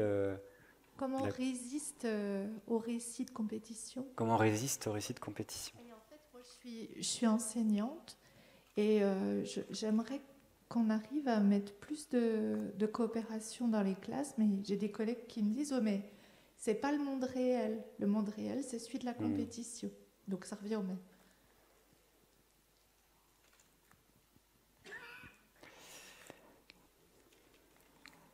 Merci, oui. Oui, c'est un peu la question qui nous hante, en fait, avec Gauthier depuis le début. C'est pour ça qu'on a écrit ce livre. C'est... En fait, on était dégoûtés de ce bain de compétition, même à l'école. Comment on n'arrive pas, en fait, à... C'est pas on n'arrive pas, c'est qu'il y a tellement peu d'expériences d'écoles alternatives, d'enseignements alternatifs, de jeux coopératifs, même si ça commence à décoller. Et en fait, que les forces, enfin dire, je suis désolé, mais c'est idéologique en fait. C'est une idéologie clairement néolibérale qui est arrivée dans les années, dans les années 60, 70, 80. Et la vague a tout emporté, mais c'est des millions de dollars, c'est des think tanks, c'est beaucoup de gens qui travaillent à ça, qui font des livres sur l'égoïsme pour dire à quel point c'est magnifique la compétition, que le marché va tout sauver, que voilà, il y a une lame de fond, il y a une puissance structurelle très puissante, idéologique qui est là. C'est hyper dur de lutter contre ça. Donc nous, notre petite pierre à l'édifice, c'était de passer des déclics, de les faire ressentir. Moi, en lisant toute cette littérature scientifique qui est malheureusement pas trop accessible au grand public, même s'il y a quand même quelques livres qui commencent à sortir, moi, j'avais tellement envie de le partager et d'avoir ressenti ça, de savoir ça en fait, et de le voir dans la nature. moi, je sais pas, j'ai l'impression que ça immunise en fait. Après, c'est vrai que là, on parle de résistance en fait, dans un contexte si favorable à la compétition, la compétitivité et tout ça. Il faut faire acte de résistance, enfin, être inventif. C'est un effort, quoi. C'est un effort. Ça ne va pas venir tout seul. Et nous, enfin, ceux qui y croient en tout cas, et c'est pour ça que j'ai accepté de travailler avec la Maïf, c'est qu'il y a vraiment un effort institutionnel de la part de la Maïf d'aller dans ce sens-là. Donc voilà, les entreprises à mission, il y a beaucoup d'entreprises qui essayent, qui innovent. Moi, je crois qu'il faut. On peut convaincre que par l'exemple, hein, par l'expérimentation. Donc j'ai pas de recette toute faite, mais rien que de rendre compte des récits, c'est déjà beaucoup. Hein. Dans la manière dont vous avez parlé à vos enfants, etc., il y a beaucoup. Mais j'ai pas de solution toute faite. J'espère que d'autres gens vont prendre le relais aussi. Est-ce qu'il y a d'autres questions? Je vois deux mains ici aussi, et deux mains au milieu. Question par rapport à un biologiste. Est-ce que les animaux sont plus intelligents que nous par rapport à l'entraide? Ah ouais. Est-ce que les animaux sont plus intelligents que nous vis-à-vis de l'entraide? La question est compliquée parce qu'il y a le mot intelligence qui aussi est polysémique. Mais il y a un formidable livre de Franz de Waal, le primatologue. Y sommes-nous trop bêtes pour voir l'intelligence des animaux, justement. Et les travaux de Vinciane Després, l'éthologue, philosophe belge, qui montre à quel point en fait, les chercheurs, les éthologues, posent les mauvaises questions aux animaux. Donc c'est plutôt les chercheurs qui n'ont pas assez, on va dire, c'est leur thèse, qui ne sont pas assez fins pour mettre en évidence l'intelligence des animaux. Moi, je pense qu'on a beaucoup à apprendre du monde vivant, pas que les animaux d'ailleurs, les champignons, les bactéries, les plantes, il y a un nombre de livres incroyables sur l'intelligence des plantes en ce moment. Il faut que vous alliez voir, hein, on a fait une recension avec Gauthier Chapelle, on a recensé 7 ou 8 livres dans notre dernier magazine Yggdrasil, le trimestriel. Et comment ils s'appellent les Italiens? Stefano Mancuso, l'intelligence des plantes. Je ne sais plus les noms. Et on découvre des choses folles. Enfin, si les chercheurs posent les bonnes questions, les plantes ont des émotions, elles ont des réactions d'une mémoire, elles ont vraiment... si on n'y croit pas et on ne pose pas les bonnes hypothèses, on ne pose pas les bonnes questions, on ne pourra jamais le voir. Donc moi je dirais, l'intelligence des chercheurs est en train de s'affiner, c'est-à-dire que on voit de mieux en mieux la complexité magnifique et polychromique, hein, multicolore du tableau, du vivant. Donc ouais, l'intelligence du vivant est incroyable. Après, c'est vrai que l'entraide humaine est extrêmement complexe, comme vous l'avez vu. Là, on a vraiment un petit aperçu de ce que c'est. Mais il y a tellement de paramètres à bouger, à connaître. C'est un peu abyssal. Hein. Ce livre, c'était 4 à 5 000 travaux, enfin, études scientifiques, 150 à 200 bouquins. Il y a beaucoup, et tous les ans, tous les mois, il y a beaucoup d'études en neurosciences, en anthropologie, en éthologie, en génétique et tout, qui sortent là-dessus. Donc je dirais l'intelligence, elle est dans les deux, dans les 5 règnes en fait. Mais il faut ouvrir son esprit, son cœur à ça, quoi. Quand je dis son cœur, c'est aussi y croire. Hein. Il y a des gens qui vous diront « l'intelligence des plantes, c'est connerie ce truc ». Mais en fait, il faut s'ouvrir aussi. Merci. Oui. Alors moi j'avais une petite question. Vous déterminez... Alors j'arrive pas à voir qui parle. Au milieu. Ok. Chaque fois que vous avez parlé de l'entraide, c'était sentiment, sentiment, sentiment, sentiment. Le sentiment, c'est de l'ordre personnel. Donc, est-ce que l'homme, d'un point de vue personnel, est capable à l'entraide? Mais est-ce que d'un point de vue collectif, quand il détermine des règles, il n'a pas tendance à se refermer, à se mettre à distance de ses sentiments propres, de prendre en considération seulement la règle, et de ce fait, si la règle ne détermine pas l'entraide, alors il se retire de ce sentiment et il applique une règle froide. J'espère que j'ai bien compris votre question. J'espère avoir réussi à la poser, surtout. Bon, on va se débrouiller avec ça. C'est vrai que je me rends compte peut-être que j'ai pas été clair. Il y avait beaucoup de sentiments, mais j'ai quand même essayé de dire que les normes sociales, les institutions, les règles, c'est quand même des édifices, des constructions faits par la raison et le mental. Et on a un rôle à jouer. C'est-à-dire que par rapport, justement, on revient au mythe du bon sauvage, là, de Rousseau, du Hobbes, et la société corrompt ou la société civilise. Évidemment, la réponse, si je me suis bien exprimé, c'est les deux. On est à la fois, mais tout, hein, dans la nature, il y a à la fois de l'altruisme et de l'égoïsme, il y a à la fois de la compétition, de la coopération. Et ce qui est important de voir, c'est qu'il y a vraiment une couche de mental et de raison, en tout cas chez les humains. Après aussi, il y a une culture chez les animaux, mais on ne va pas compliquer. Et il y a des sentiments, quelque chose qui est l'ordre du cerveau plus primitif, des cerveaux les plus primitifs, des émotions, des hormones. Il y a Jonathan Haidt d'abord, le psychologue dont je parlais tout à l'heure, il a montré que dans les choix moraux, sur les questions de liberté, d'égalité, de justice, etc.,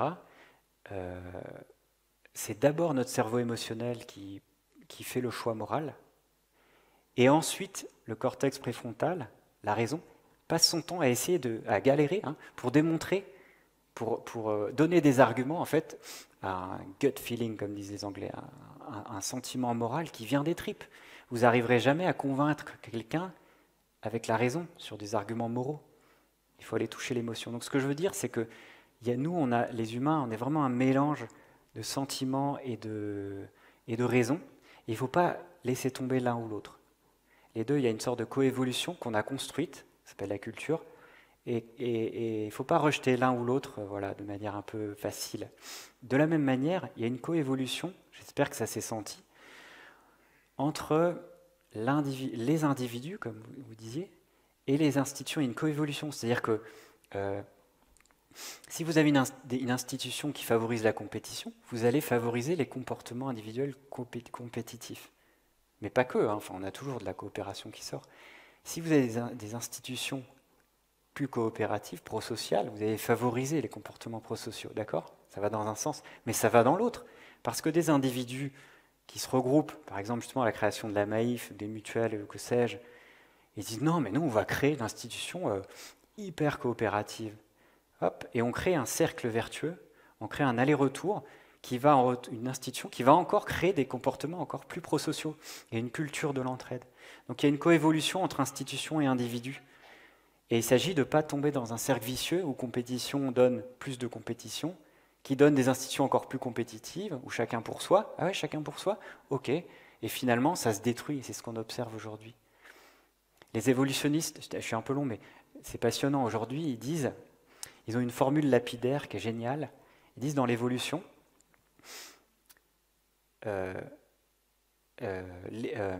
au sein d'un groupe, les individus égoïstes supplantent les altruistes. Finalement, quand on est égoïste, chacun pour soi, on devient plus riche, comme on l'a vu au jeu du bien public, et finalement l'altruisme s'érode.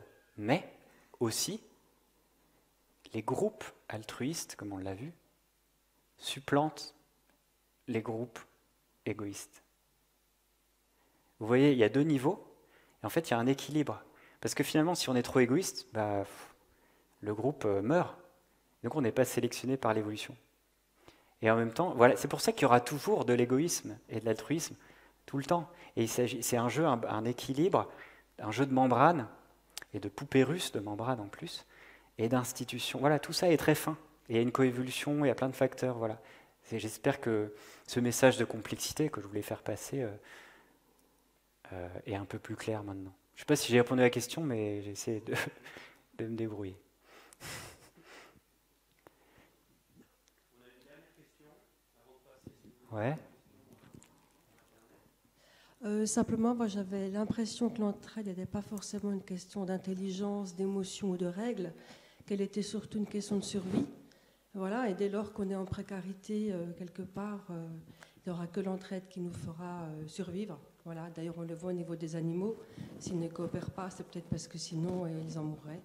Donc peut-être que voilà, on sera tous solidaires à un moment donné quand on sera vraiment dans un sentiment de précarité extrême. Voilà. J'espère pas. Bon, on voit bien aujourd'hui, on commence à quand même créer des réseaux de solidarité.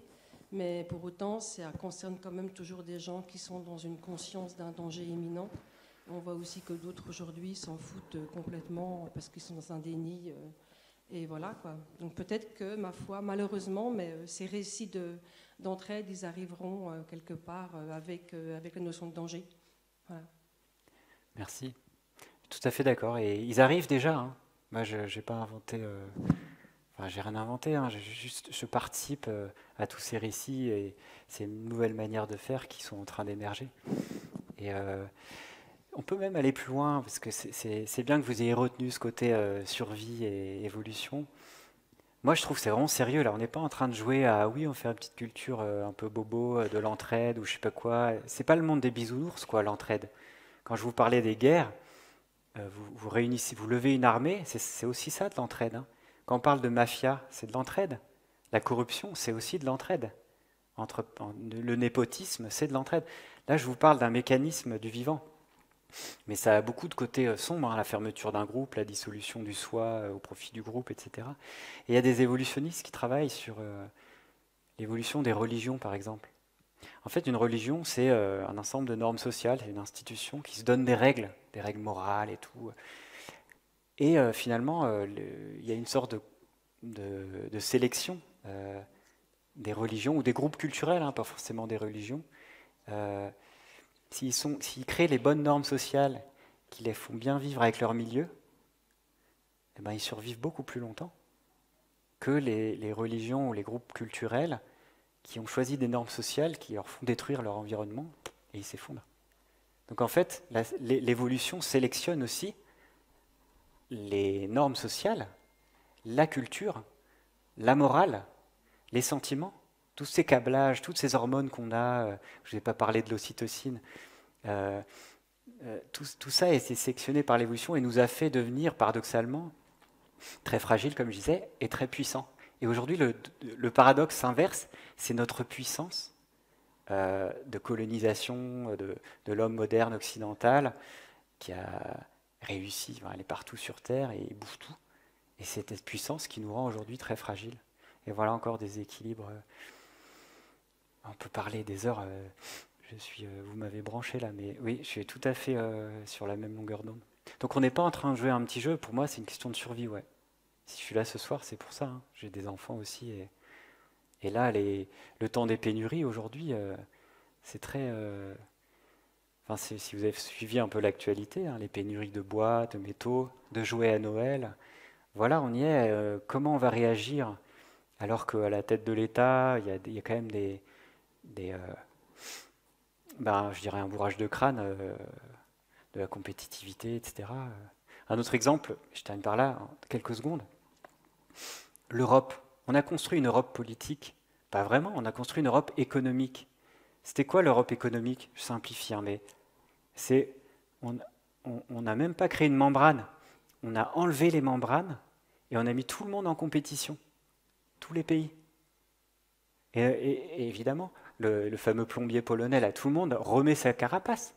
Il n'y a plus de protection sociale, il n'y a pas de sécurité sociale, de police commune européenne.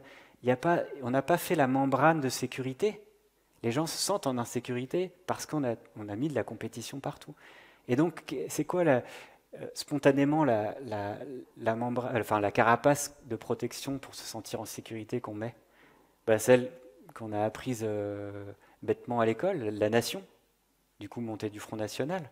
Ah, moi je veux une protection, je veux me sentir en sécurité. Ou alors les régionalismes, je ne sais pas moi,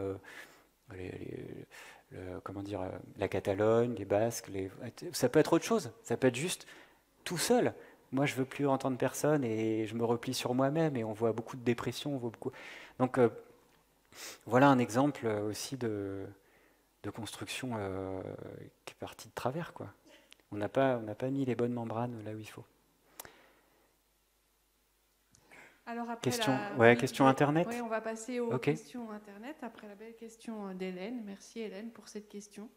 Donc une première question de Xavier. Comment s'entraider en ne laissant personne de côté, pas juste avec ceux qui nous ressemblent? Alors, j'ai pas de recette miracle, mais je ne sais pas si c'était clair aussi dans ma conférence. Je pense que c'est une question de membrane, avec ceux qui nous ressemblent. Je montrais tout à l'heure le bourdon et la fleur, la pollinisation, mais ils ne se ressemblent pas du tout. Pourtant, il y a eu échange, il y a échange de bons procédés. Donc pour moi, coopérer avec des gens qui nous ressemblent, c'est déjà se créer un récit, c'est-à-dire une membrane qui exclut les gens qui ne nous ressemblent pas. Donc là, on est dans la formation d'une membrane. Et c'est quelque chose vraiment de culturel. Hein. Moi, je trouve qu'il faut mettre la confiance là-dessus et essayer de faire des efforts, je ne sais plus qui dit ça, pour agrandir nos cercles de membrane, comme je vous disais tout à l'heure. Et toute la question, si on agrandit ça et si on se sent en communauté avec les autres pays, les autres espèces, etc., et la biosphère, c'est comment on gère les conflits au sein d'une membrane, en fait. C'est ça la vraie question. Plutôt que se refermer sur une membrane et gérer les conflits en tuant l'autre, en excluant l'autre, et comment on fait un effort, mais c'est culturel, hein, pour agrandir notre membrane, se sentir en fraternité, ou en sororité avec le reste du monde, mais en gérant les conflits, parce qu'il y aura des conflits. Donc apprendre la gestion de conflits, tout ça, ça passe aussi par, désolé de le dire, en France ça fait grincer des dents, mais une question spirituelle. C'est qui on est, qui on veut être, qui est l'autre, dans quel monde on veut vivre. Ça, c'est des questions aussi qui nous bouleversent, qui nous changent profondément. Donc on ne fera pas l'économie d'un chemin spirituel, ça c'est sûr. Et je ne dis pas religieux, hein, je reste dans le laïque, mais ce n'est pas qu'une question politique. C'est une question politique, c'est une question de gestion des conflits, c'est une question de culture, une question de récit, une question spirituelle. Voilà, c'est un peu large comme réponse, mais... Une deuxième question d'Internet ? Volontiers. C'est Nicolas qui dit « Comment se sortir de ces systèmes où l'entraide et la coopération sont soumis à paiement ?» Comment sortir des systèmes où l'entraide et la coopération sont soumis à paiement ? Je ne sais pas si j'ai bien compris la question, mais je sais qu'il y a des expériences intéressantes qui montraient que lorsque, mais ça les psychologues connaissent ça depuis des dizaines d'années, que lorsque vous mettez des, comment on appelle ça, incentives, là, des incitations économiques, c'est-à-dire si vous dites aux gens, donc dans les normes sociales, si vous coopérez, vous allez, je sais pas, avoir des crédits d'impôt, vous allez avoir de l'argent, qui sont des incitants extérieurs. En fait, vous cassez leur motivation interne, intrinsèque, ils appellent ça les psychologues. Et donc on casse cette tendance prosociale qu'on a. En fait, ça a été montré aussi chez les bébés. Les bébés, ils ont une tendance prosociale hallucinante. Dès quelques mois, en fait, ils savent détecter chez les adultes qui sont les altruistes, les égoïstes, et ils vont préférentiellement aider les altruistes. Ils ont des actes d'altruisme assez étonnants, où ils arrêtent par exemple un jeu qu'ils aiment bien faire, quand un adulte est en danger, et ils vont l'aider. Mais dès 5-8 mois, c'est vraiment très tôt. Et pourquoi je disais ça ? Les incitants, oui. Donc c'est quelque chose qui est vraiment ancré en nous, et que si on met trop de mental ou trop de motivation extrinsèque, en voulant forcer, on peut casser aussi la motivation intrinsèque. Et ça, c'est intéressant dans ce jeu de comment créer une culture de l'entraide, comment créer des institutions qui favorisent la prosocialité. C'est pas forcément par l'argent, mais nous, on est un peu une société qui pense que par l'argent, et comme dirait un proverbe, c'est les proverbes, quand on a une tête en forme de marteau, on voit tous les problèmes en forme de clou. Notre société, elle voit tous les problèmes avec le prisme de l'argent. Et ça a été montré, c'est un problème si on veut favoriser la prosocialité. Donc il y a d'autres mécanismes, d'autres leviers que l'argent qui sont beaucoup plus efficaces. Ça, si c'est une belle piste à creuser, ça. surtout dans l'éducation, les jeux coopératifs à l'école et tout. En fait, les gens adorent, c'est une vraie drogue, des dés. C'est un vrai plaisir. Et on n'a pas besoin d'être payé. Parfois même, on ne veut pas être payé. Il y a des exemples avec les justes, ceux qui ont sauvé des juifs pendant la guerre, ou qui ont fait des actes héroïques. On leur demande, mais pourquoi vous avez fait ça? Je suis humain, c'était des humains. Je ne me suis pas posé la question, j'ai sauvé ces gens-là. C'est comme ça. Et vous avez de l'argent, mais je ne veux pas d'argent. Voilà, c'est juste instinctif, quoi, spontané. Je pose une dernière question d'Internet. Donc c'est Diane qui demande « Comment expliquez-vous le succès du jeu Squid Game ?» Je sais pas comment tout le monde m'en parle, je ne l'ai pas encore vu. Ouais. Moi non plus, donc... Je crois que c'est un jeu, alors mais risque de dire des conneries, mais si quelqu'un l'a vu, il peut témoigner. Je crois que c'est une série sud-coréenne qui met en jeu, qui fait des jeux où on risque notre vie, c'est ça, où il y a des gens qui meurent si on perd au jeu, qui est ultra compétitive. Et est-ce que quelqu'un peut mieux expliquer, parce que je ne l'ai pas vu? Non. Ça a un succès fou, c'est genre le meilleur démarrage sur Netflix de tous les temps. Attends, prends le micro. Parce que ça, je suis assez curieux. Une brève explication de Squid Game, en fait, c'est une vision très négative du fusion où tout est en opposition, les gens sont en opposition. L'objectif, c'est qu'il ne reste qu'une seule personne pour gagner un montant faramineux d'argent. Et finalement, tout n'est que compétition, sauf que en fait, il y a les enjeux de compétition et de collaboration qui s'entrechoquent, quoi. Mais les perdants, ils meurent. Enfin, je veux dire, ils restent. Ouais, ils sont exécutés ultra... froidement. Okay. Et en fait, ce dont on parle le plus aujourd'hui, c'est justement ce caractère très froid de l'exécution. Ah ouais. Mais, ah oui, d'accord. C'est-à-dire, c'est une dystopie où ils ont poussé le curseur poussé le curseur de la compétition à un point où c'en est devenu désagréable. Exactement. Ok. Mais ça, c'est le rôle des dystopies. Je trouve que c'est passionnant pour ça, de la science-fiction et l'anticipation, pour arriver à pointer du doigt ce qui aujourd'hui dans le présent ne va pas, juste en poussant un petit curseur. Après, ouais, c'est un miroir en fait de notre monde. Finalement, gagner, c'est quoi? Quand on écrivait le livre avec Gauthier, on se demandait gagner, c'est en fait se retrouver seul sur la première marche du podium avec que des gens qui vous regardent avec envie et avec que des perdants. En fait, c'est créer un monde de 99% de perdants. C'est ça la course à l'échalote. C'est ça notre société, voilà. Mais peut-être c'est aussi un récit, ce que je vous dis. Non, c'est pas peut-être, c'est un récit. Tout ce que je viens de vous dire, c'est une mise en récit de faits scientifiques. Et c'est à nous, à vous, de créer ce récit, de donner envie, ou pas envie, de faire peur par la dystopie, et d'inventer des nouvelles manières d'être. Terminé pour Internet. Merci pour ces questions. Voilà, merci beaucoup Pablo. Il y a une réaction. Tu veux le micro? C'est possible ou petite réaction? Le problème, c'est que qu'on soit jeune ou adulte, il y a beaucoup d'exemples, soit de violence, soit d'entraide. Et il faut faire la promotion plutôt de l'entraide plutôt que la violence, parce que là, justement, ce jeu-là, il a du succès. Et en fait, ça va jusque dans les cours de récréation où il y a des enfants qui se sont tapés dessus, quoi, en ayant pour exemple ce jeu-là.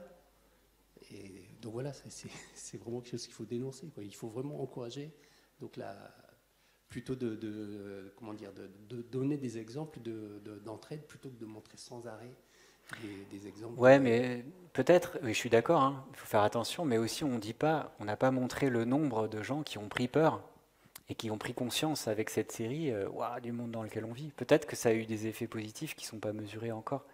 Donc là, il faut voir. C'est pareil, on a le même effet de déformation avec l'effet Nutella, je l'appelle. Vous savez, quand il y a une promotion sur les Nutella, il y a des gens on filme des gens dans les supermarchés en train de se battre. Et les gens disent, voyez, la nature humaine, on est tous égoïstes, on va tous s'entretuer pour n'importe quoi. En fait, il y a une déformation du prisme. Parce qu'on ne montre pas tous les gens déjà qui s'entretuent pas, enfin qui se battent pas pour le Nutella, les gens qui s'en foutent. Et donc il y a un effet, voilà, on montre que les images, voilà. Et en fait, ces gens-là, ils ne risquent pas leur vie. Hein. Ils vont pas se tuer. S'il y avait eu un mort, il y aurait eu beaucoup d'entraide. Non, mais en fait, je veux pas te tuer pour du Nutella. Non. En fait, quand les gens risquent leur vie, c'est pareil avec les lions et les capucins, les babouins et tout ça. On fait pas les malins avec la compétition. Autrement dit, les traders là qui justement prônent un comportement ultra compétitif, qui jouent des millions. En fait, qu'est-ce qu'ils perdent quand ils perdent? Ils perdent rien. Hein. Imaginez s'ils perdaient à partir d'une certaine somme de pertes, ils allaient en prison ou ils étaient exécutés comme Squid Games. C'est ça, hein, Squid Games.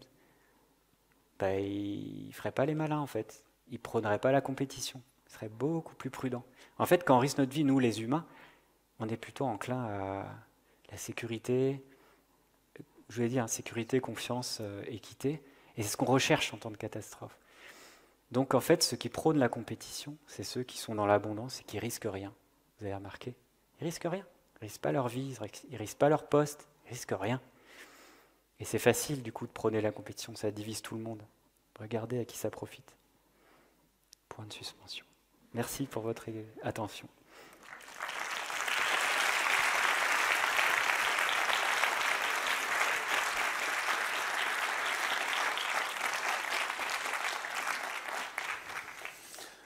Voilà, nous sommes arrivés au terme de cette conférence. Il fallait que j'en fasse une, donc je l'ai faite. Merci. Voilà. Avant d'adresser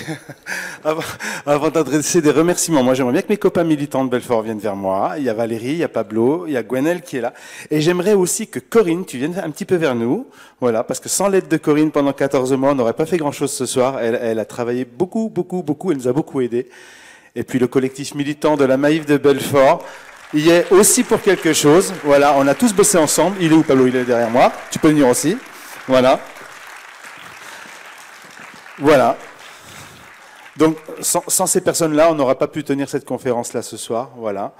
Elle s'est faite dans un contexte particulier. On vous remercie vraiment très, très chaleureusement d'être venus ce soir. On vous demande encore juste 2 minutes. On va adresser des remerciements tout d'abord à Pablo. Merci beaucoup. Merci pour Merci. Merci. Pour la remarquable qualité de ton propos. Tu nous as fait vraiment passer un excellent moment. En tous les cas, moi, j'ai vécu un très bon moment. Merci à vous, que vous soyez ici dans la salle. On le souligne plus particulièrement parce que, comme je le disais il y a 2 minutes, on est dans un contexte très particulier. Donc vous êtes venus, on en est ravis. Et on remercie aussi tous les gens qui nous ont suivis depuis la maison ce soir et qui ont bien voulu participer et nourrir les débats avec les questions.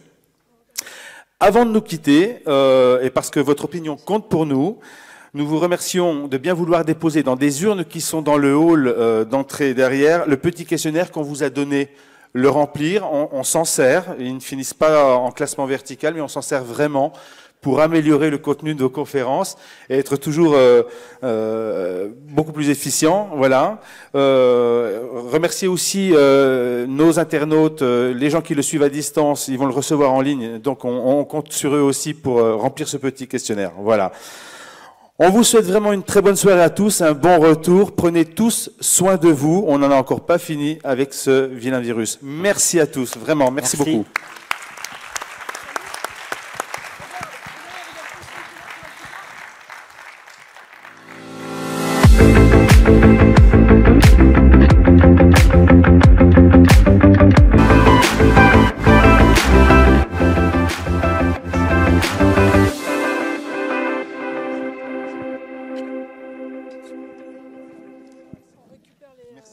T'as été très bon.